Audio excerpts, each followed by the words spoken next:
Salam à tous, Baruch Hashem. On reprend le Likutei Moharan Torah 22. On est au Yud Alev, donc on reprend la notion qu'on a expliquée hier, une notion très profonde du Likutei Moharan extraordinaire, dans laquelle Rabbeinu Akadosh nous dit que un homme il ne peut monter de niveau spirituel que en passant par des descentes. Qu'en réalité la descente elle fait partie de la montée et que l'élévation elle passe d'abord par une flexion, par une descente, par une acquisition de l'humilité qui va nous pousser en réalité à la prière, qui va nous pousser à désirer plus se rapprocher d'Akadosh Baruch Hu. Et Rabbi Nathan, dans l'écoute à la croix, il insiste énormément en nous disant en réalité que toute l'élévation, c'est que la volonté. Et que pourquoi tu descends, pourquoi tu es obligé de descendre pour monter? Parce que toi, c'est dans ton confort. Tu es arrivé dans un niveau spirituel où tu es dans ton confort, tu es bien. Tu fais plus de travail de vouloir monter, de vouloir continuer à t'élever. Et tu t'arrêtes. En réalité, il y a encore une infinité de niveaux à gravir pour toi et de plaisir. Parce qu'on a dit que, rappelez-vous que dans le Zohar, comment c'est appelé le niveau dans lequel tu es? Ça s'appelle le Eden Tata'a, le délice d'en bas. Et le niveau au-dessus, comment il s'appelle? Eden Ila'a, le Gan Eden, le délice d'en haut. Plus tu montes, plus c'est un délice nouveau. Ne crois pas que tu montes juste pour faire des efforts. Hachem, il a créé le monde que pour que tu kiffes. Chaque niveau que tu vas t'élever, que tu vas aspirer à t'élever, il va créer un délice extraordinaire, un paradis que tu vas ressentir dans ton service divin extraordinaire, que tu n'auras plus besoin de rien dans ta vie si ce n'est la Kadosh Baruch Hu. Donc Hachem, il t'ouvre les portes du niveau d'après, mais comment? Toi, t'es bien, c'est bon, voilà, je suis mon petit Shabbat, mon petit cache-route, je suis bien, tranquille, mon petit écouté Moharan, etc.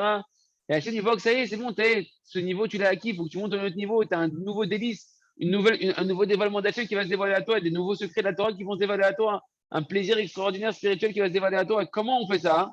Comment il fait ça, Kadosh Baruch Hu? Il te fait tomber. Il te fait tomber de ta ferveur dans ton service divin. Il te remet des combats avec ton Yetzirara. Pourquoi? Pour que tu génères le seul moteur de l'élévation qui est le désir de vouloir s'approcher encore d'Akadosh Baruch Hu.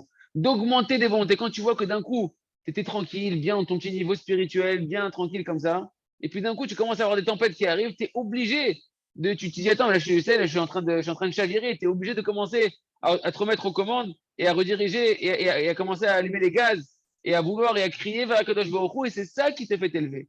Et donc, Hachem, il est obligé de te faire passer par une situation de chute pour recréer ce dynamisme de la volonté et que c'est cette volonté-là qui s'appelle l'élévation. Tout le reste, Rabotaï, tout ce que tu fais sans volonté, c'est pas de l'élévation, c'est kimat, rien du tout. Tout le service divin, il est dans le cœur. Tout le service divin, le Chida, il dit, à tel point, il dit le Chida que quand tu sers à Kadosh Baruch Hu sans simra, Nagid que c'est comme si tu recevais, je sais pas, on va dire, on va dire vraiment un machal, comme si que tu recevais 1 euro. Et quand tu sers à Kadosh Baruch Hu, Besimra, tu reçois 1000 euros, voire même 1 million d'euros. Parce que le plaisir d'Hachem, c'est la simra, c'est la joie, c'est la ferveur, c'est la volonté que tu as dans le service. Hachem, que tu le sers comme un robot, il a plein de malachim comme ça. Quand tu sers Hachem sans volonté, tu es comme un robot qui sert à Kadosh Baruch Hu sur une lancée. Tu as fait le travail dans le passé, ou tes parents ils ont fait le travail pour toi, ou tes grands-parents ils ont fait le travail pour toi, ou tu l'as fait dans le Gilgul passé. Et tu sers Hachem comme machinalement, comme un robot, comme un malach. Hachem ne prend pas de plaisir de ça. Le plaisir d'Hachem, c'est quand toi tu veux, quand toi tu désires, quand toi tu prends du plaisir et que tu te bats pour Hachem. Et ça s'appelle le travail de la volonté. Et pour travailler cette volonté-là, Hachem nous fait descendre pour qu'on fait dans la descente, on se réveille de nouveau à vouloir, et ça s'appelle que tu montes. Cette descente-là, dès que tu la canalises en volonté de t'élever, en volonté de te rapprocher d'Hachem, ça s'appelle une montée. Et même les fautes, on a vu, les fautes volontaires, elles se transforment en mérite. Les fautes qui peuvent passer par la descente, toutes sortes de yéridot, chacun avec ce qu'il traverse. À partir du moment où toi, tu continues à être dans la démarche de vouloir monter et de voir que de l'avant et de vouloir que monter, monter, monter, à ce moment-là, eh ben, les rabbins nous expliquaient que les fautes, elles se transforment en Torah, en secret de la Torah. C'est la Torah du niveau au-dessus qui était cachée. Tu vas acquérir le niveau au-dessus. Et dans le niveau au-dessus, tu vas découvrir un délice extraordinaire et des secrets de la Torah qui vont se dévoiler à toi. Juste pour remettre un verrou de sécurité, je vais vous lire un petit passage que je lisais hier. Vous ne l'avez pas dans l'écouté moral ici, mais c'est le Parperot la Chokma, je crois qu'il le disait. Je vais voir si je le retrouve facilement, sinon je vais vous dire de tête. Sur le fameux verset qui parle que un homme il ne peut tenir dans les paroles de la Torah que s'il a trébuché, que s'il a trébuché dedans. Quel? Il dit je crois que c'est le Parperot la Chokma. Donc là, je vérifie juste. C'est le Biur à l'écoutim, je crois. Biur à l'écoutim.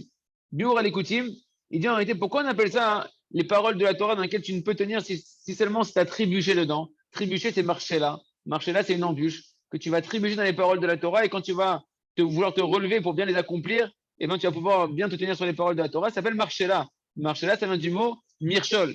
Mirchol, c'est une embûche. Alors, on sait que dans la Torah, dans Vaïkra, c'est marqué, il dit le bureau à l'écoutim, Velifne hiver, le titel Mirchol. Et devant un aveugle, ne mets pas une embûche. C'est sûr devant un aveugle de lui mettre une embûche. Ken. Et il me dit, en fait, c'est quoi l'image? Il dit, en fait, toi, dans le service divin, toi, tu dois vouloir que servir à Kadosh Baruch Hu. Tu n'es pas en train de regarder avec tes yeux, de vouloir aller dans les choses interdites, etc. Toi, tu veux servir à Kadosh Baruch Hu. Tu es comme un aveugle qui est tamim, qui veut servir à Kadosh Baruch Hu. Et puis, Tom, Hachem, il va te mettre une embûche qui s'appelle. Tu as l'impression que c'est une embûche. C'est-à-dire que c'est une sensation de Yerida, une sensation de chute. Ça peut même être tomber dans une faute que Dieu nous en préserve. Il te la met, et toi, tu es comme un aveugle. C'est-à-dire que toi, tu ne le désirais pas. Et il dit le bureau à l'écoutime, ça montre qu'en réalité, un homme, jamais, il doit être dans la réflexion de se dire, ah, mais si même des fautes, je peux les transformer en mérite, et ça peut devenir des élévations, et ça peut devenir de la Torah et les secrets de la Torah. Bon, bah alors c'est bon, Chad Shalom, on peut faire ce qu'on veut. Ma pitom, ça doit être dans la dimension comme un aveugle. C'est quoi un aveugle? Ça t'attend pas que ça tombe dessus. Tu n'es pas dans la recherche de ça. Un Yehudi, il n'est pas dans la recherche de ça. Un Yehudi qui fait le chouva, qui dit écoutez Moharan, qui va chez Rabbi Nachman de Breslev, qui se renforce, qui veut courir pour la Torah, c'est Kamouvan qui ne veut pas ces choses-là. Hein?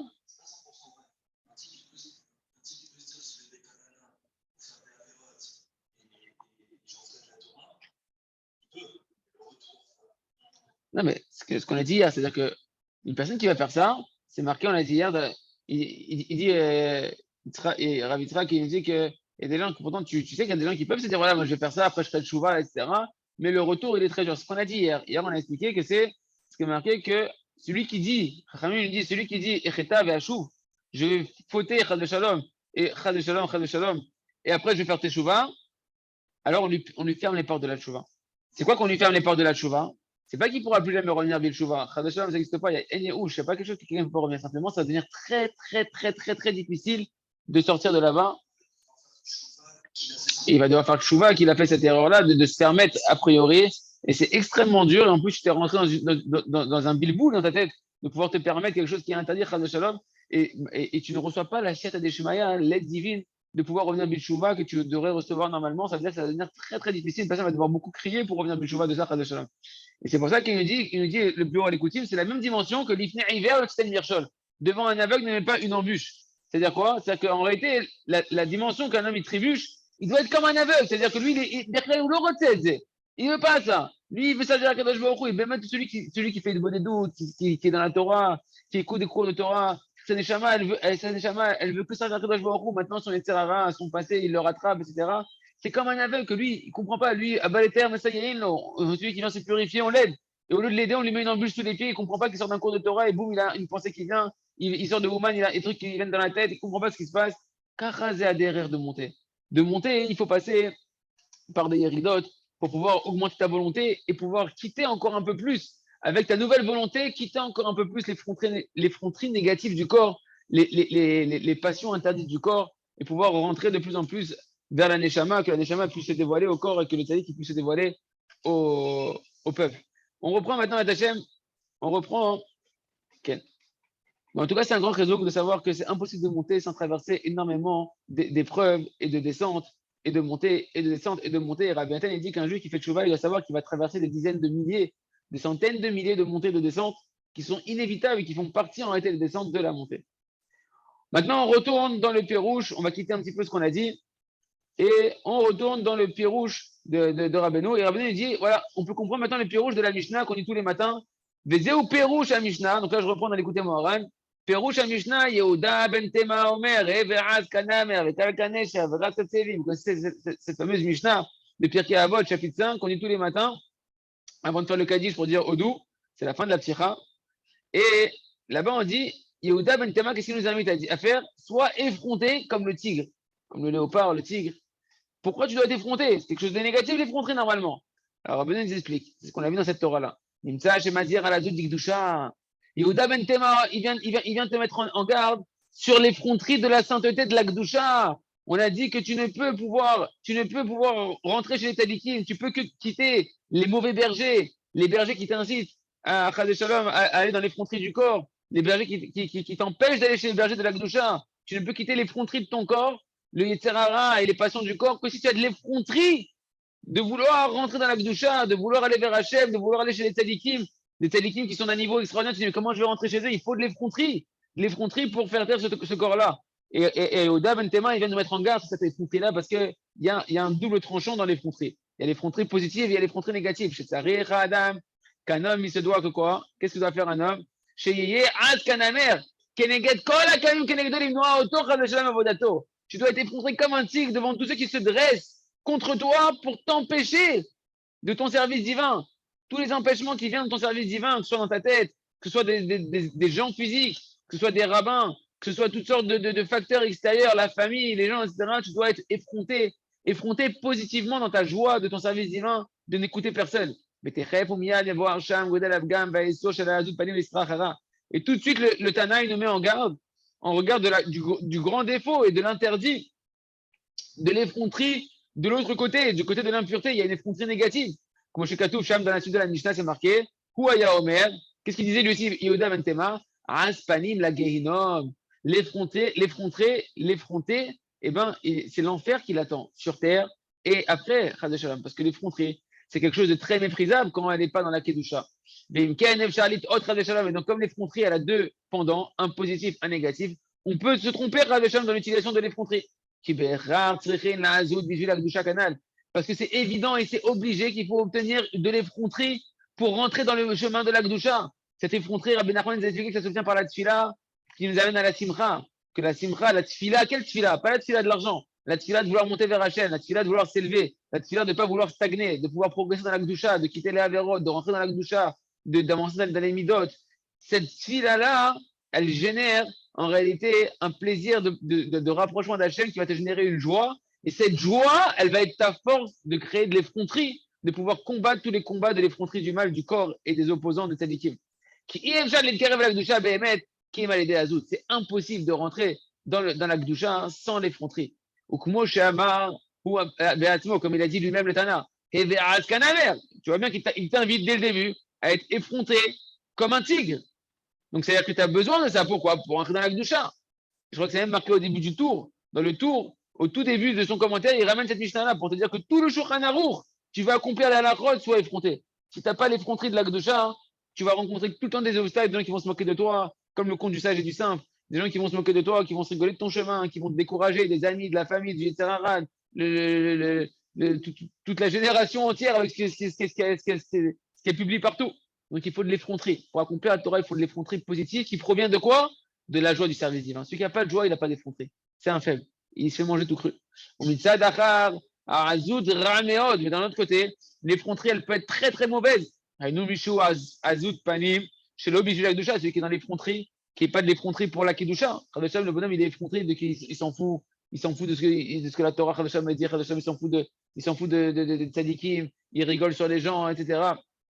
Il nous met le Ravaroche, c'est la plus forte raison, quelqu'un qui a de l'effronterie contre la Gdusha, qui a de l'effronterie, on ne parle même pas d'effronterie de la vie de tous les jours entre les gens, on te parle d'effronterie de la Gdusha, Chas de Shalom, qu'une personne, il peut avoir l'effronterie de parler sur des tzadikim, de se moquer des tzadikim, etc., de prendre leurs paroles en dérision.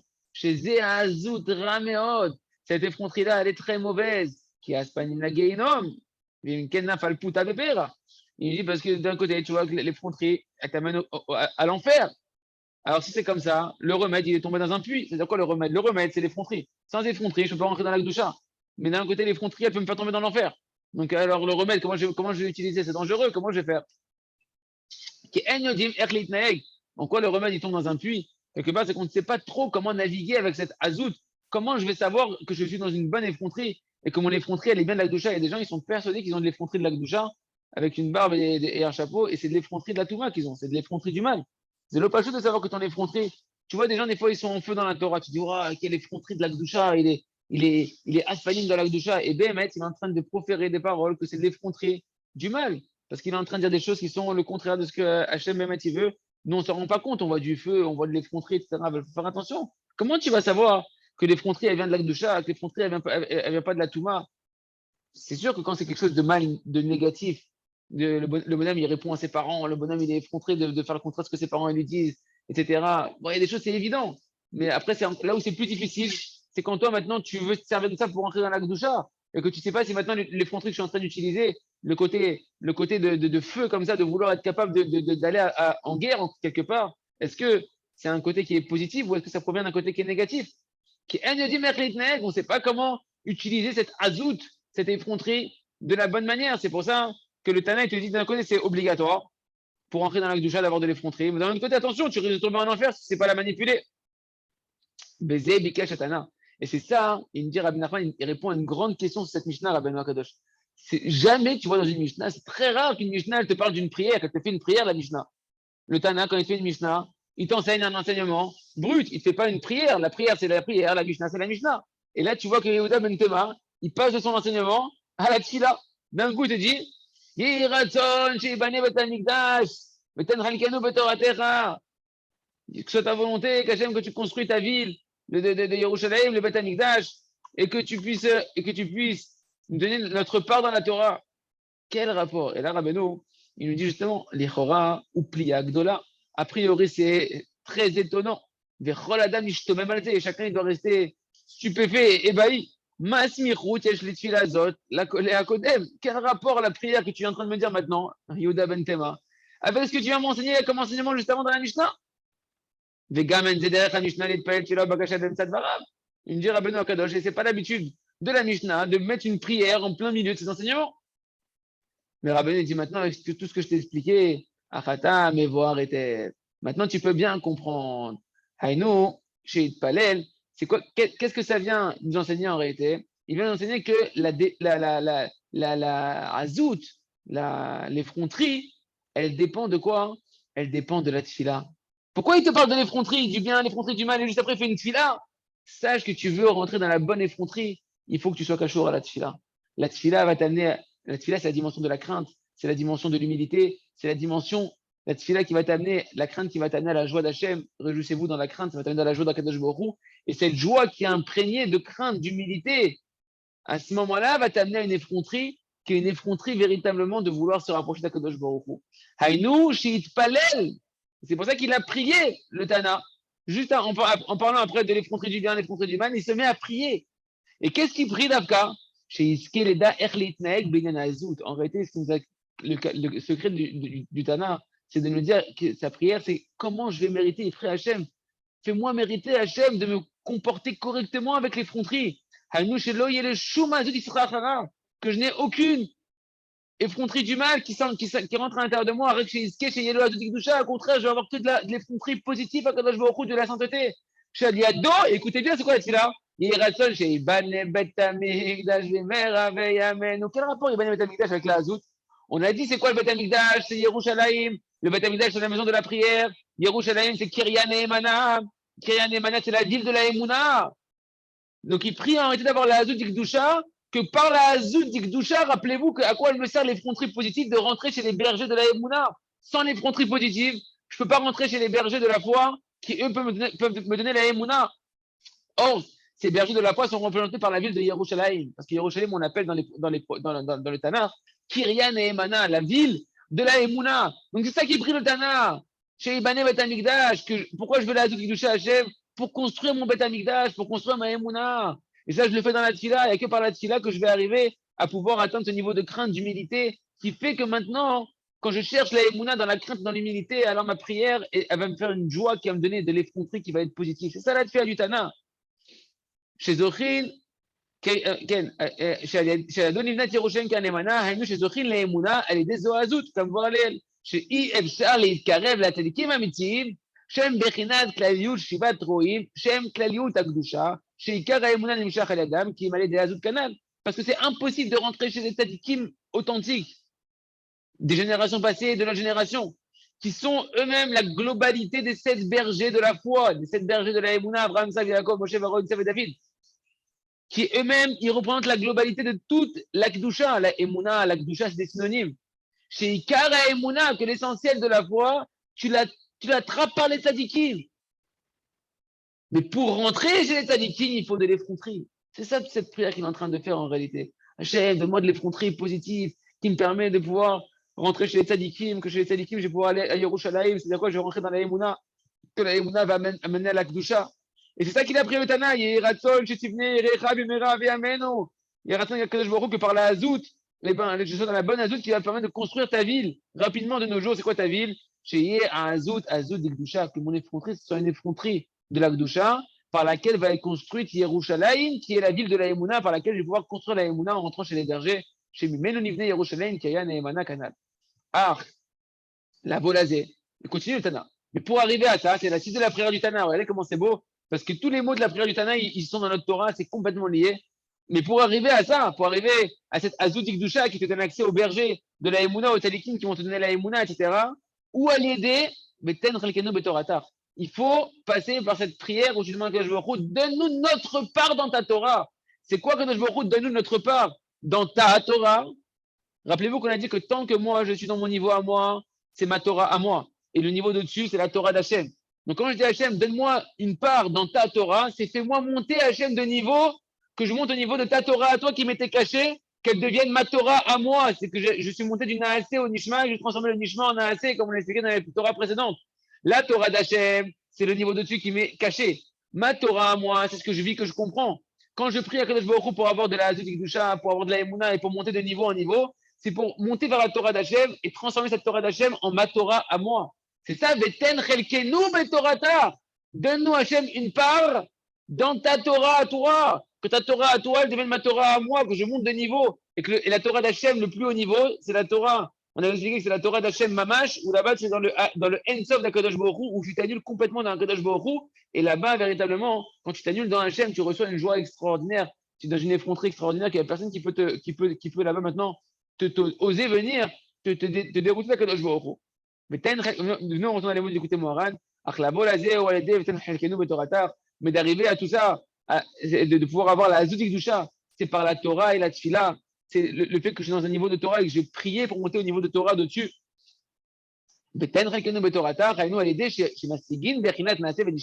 C'est quoi donner notre part dans ta Torah? Par le fait qu'on va atteindre le niveau de Naaseh et Nishma, du niveau de dessus.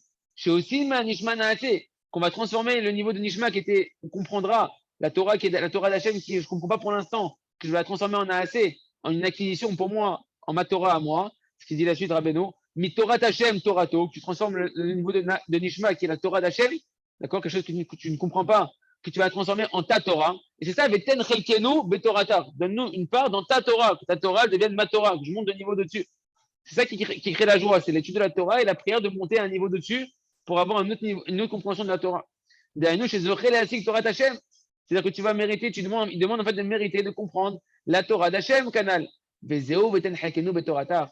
Et c'est ça, hein, le sens de donne-nous une part dans ta Torah. Chez Yechelkenu, que ta Torah d'Hachem, c'est le niveau d'au-dessus, elle devient ma Torah à moi, que je l'intériorise.